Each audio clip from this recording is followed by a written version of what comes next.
may be the greatest catch I've ever seen in my life.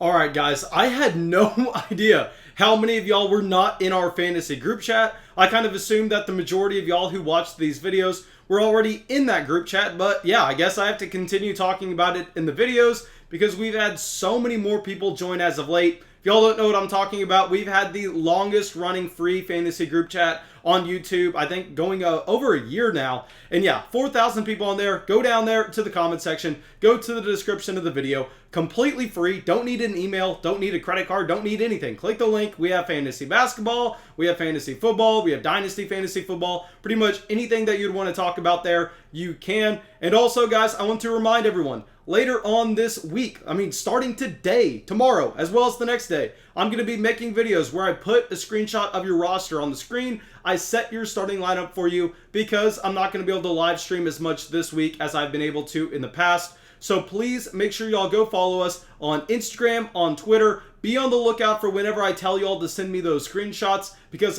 I'm going to need them for the video. Alright, well, that's it. Let's get into this video and let's talk about 5 must-start running backs in Week 15. Obviously, if you made it this far, you have a very solid roster. So some of these guys may not be in consideration because you may be playing a Derrick Henry and a Dalvin Cook regardless. But here we are. Let's talk about some of these guys that are usually running back 2s that I think you need to start in Week 15. Alright, the first guy we are going to talk about is someone that y'all know I've had a man crush on all season now. Going into the 2020 NFL Draft for our Dynasty Fantasy Football Leagues, I had him ranked as our #1 running back overall, and this is DeAndre Swift. Okay, DeAndre Swift, guys, in Week 14, yes, he did not come close to seeing the workload that you would want from a bell cow running back, but what do I always talk about? DeAndre Swift is not a running back that needs to see 25 touches in an offense to be effective. DeAndre Swift is very similar to an Alvin Kamara and Aaron Jones. I've said this a million times now. And Week 14 was the perfect example where even if he is not getting that increase in volume, even if he is not going out there and touching the ball 25 times, he can still be more than effective for your fantasy football starting lineup, given the fact that he sees all of the valuable touches out of the backfield. He sees all of the targets, and he sees the usage at the goal line. This is exactly what I said coming into this past week, and that's what we got. Only 7 carries, but for a total of 50 yards, a touchdown, and 4 receptions. And of course, the only leagues we talk about really are PPR leagues. So there we have DeAndre Swift with 15 fantasy points off of only 11 touches. Now here, this is coming off a week where DeAndre Swift has really not been able to get into football shape. DeAndre Swift wasn't able to practice going into Week 13, going into Week 12, going into Week 11. So now that he was finally good to go in Week 14, I think that this is him just knocking a little bit of the rust off.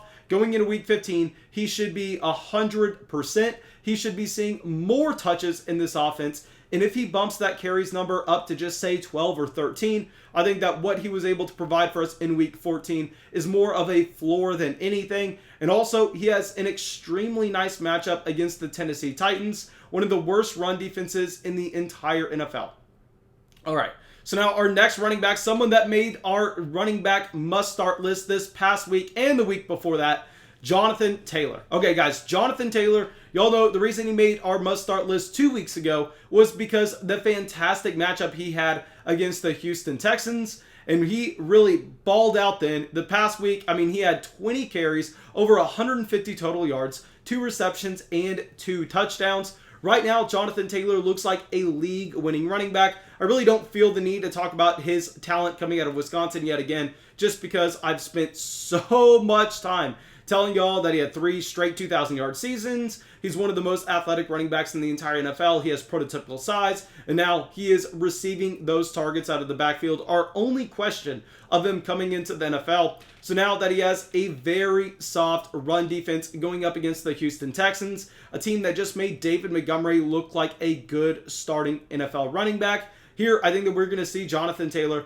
be a top 10 running back yet again, just like this past week. Really hope that y'all went out there and traded for Jonathan Taylor a month ago. Really hope that y'all been starting him as of late because he truly looks like a league winner.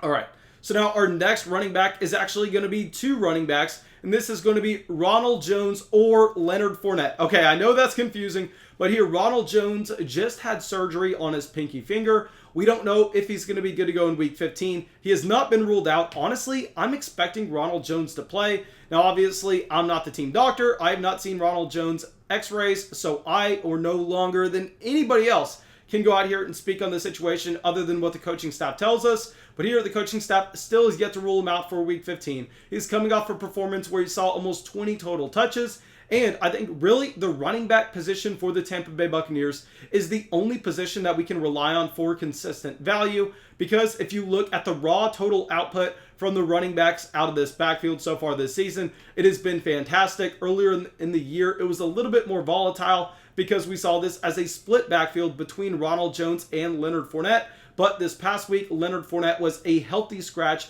giving Ronald Jones pretty much all of the opportunity with a few snaps to LaShawn McCoy, a few snaps to Keyshawn Vaughn, but really nothing too much to make Ronald Jones irrelevant. And here, I think if Rojo misses this game, they're going to make Leonard Fournette active. He's going to be the guy getting that volume. Now, of course, Fournette would be a little bit more of a desperation play, but if Rojo is active yet again, Fournette is a healthy scratch. I think Ronald Jones is one of the safest running backs you could put in your starting lineup based on the fact that they really have no other option but to force feed him that volume. And this is going to be a game where we are going to have the Tampa Bay Buccaneers as heavy favorites given their defense, given the fact that Julio Jones is most likely going to miss, and given the fact that this Tampa Bay Buccaneers team has a good offensive line. All right, so now our next running back, I hate to put him on here, but we have to.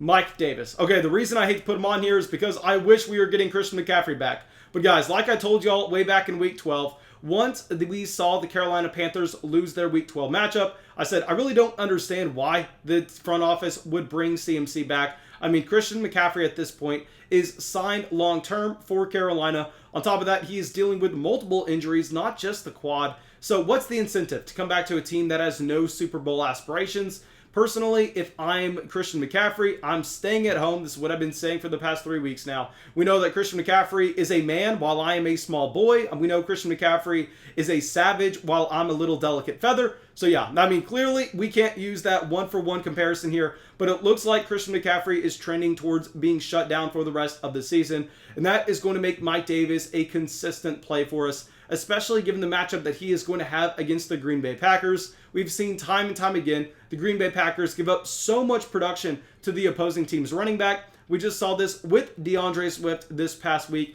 where, like I said, DeAndre Swift only saw 11 total touches, got 15 PPR points. Mike Davis is coming off a game where he had 11 carries, 5 receptions, which is definitely the more important part of that, 93 yards and 2 touchdowns. So Mike Davis is in a very similar situation to a DeAndre Swift in that, yes, he's not going to have 25 touches in this game.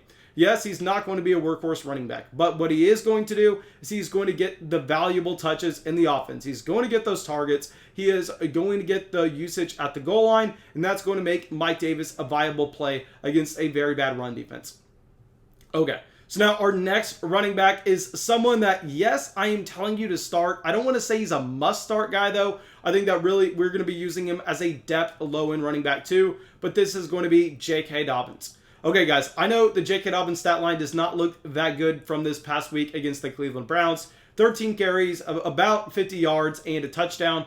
But here, if you look at what actually happened, I mean, I think J.K. Dobbins ran so cold this game. The fact that Gus Edwards scored 2 touchdowns here, one of the touchdowns was not even really at the goal line, so it could have easily been a J.K. Dobbins touch if we would have replayed that play. Here, I think that Dobbins is going to be a little bit better based on the fact that he was running routes in this offense. If you were watching that game, they were trying to get him utilized in the passing offense, just something that the Cleveland Browns did not allow to happen. But now against the Jacksonville Jaguars, I mean, this makes a ton of sense now that the Baltimore Ravens are still having their Super Bowl aspirations to finally get J.K. Dobbins fired up, to finally go out there and give him the volume that we have been begging for. If he continues to run routes in this offense, we know that he is a good enough pass catcher to start accumulating those targets, to start scoring some more points in PPR formats. He's been given the goal line role before, and now I think that we are just basically understanding that J.K. Dobbins is by far and away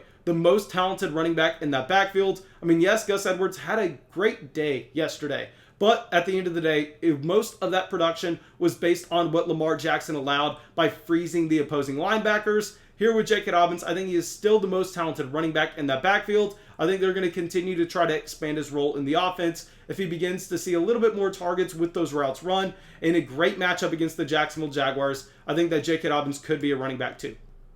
Now, thank you guys. I really hope y'all enjoyed this video. I really hope y'all got something from it. As always, if y'all did, go down there, drop that like, leave that comment, subscribe to the channel. It really, really helps us out. And yeah, that's all I got for y'all. I hope I will see y'all with the video tomorrow.